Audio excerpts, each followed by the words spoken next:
He was a billionaire with a terminal illness. With a shaved head, he prepared for brain surgery to remove a tumor. He was unhappy because nobody came to visit him. Only one subordinate stayed nearby, constantly hinting, "What will happen to the company if you die? Worth billions." Yet no one accompanied him for surgery. Would you call such a life successful? Fortunately, the brain surgery went well. Afterward, the top doctor told the billionaire, "We've done all we can. Now it's up to you." At this stage, fighting illness was a long battle where money meant little, but companionship meant everything. Yet the billionaire was alone. Could he endure?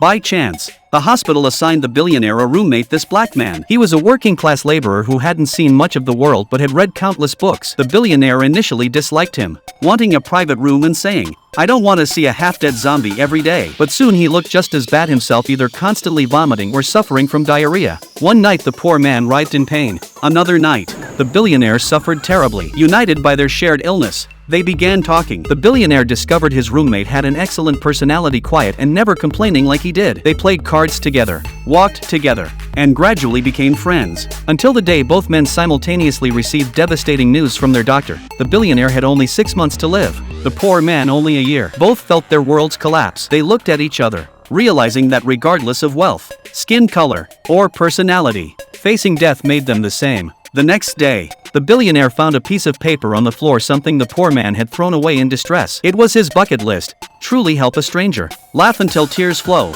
drive a sports car. When the poor man discovered this, he was slightly annoyed. The billionaire dismissed the list, saying, "These are too basic," and wrote some of his own wishes. Skydiving, kissing the most beautiful girl in the world, a bit wild, but acceptable. The billionaire suggested they complete this list together with his money. Anything was possible. The poor man was hesitant, but the billionaire said, "Otherwise, you'll just go home and wait to die. Having family is good, but they're helpless too. This period will be painful for everyone." The poor man reconsidered and agreed, but his wife strongly opposed. Who, when dying, doesn't stay with their family? With his mind made up, the poor man decided to fulfill his wishes and left with the billionaire. The first item was skydiving, but when it came time to jump, the poor man had second thoughts.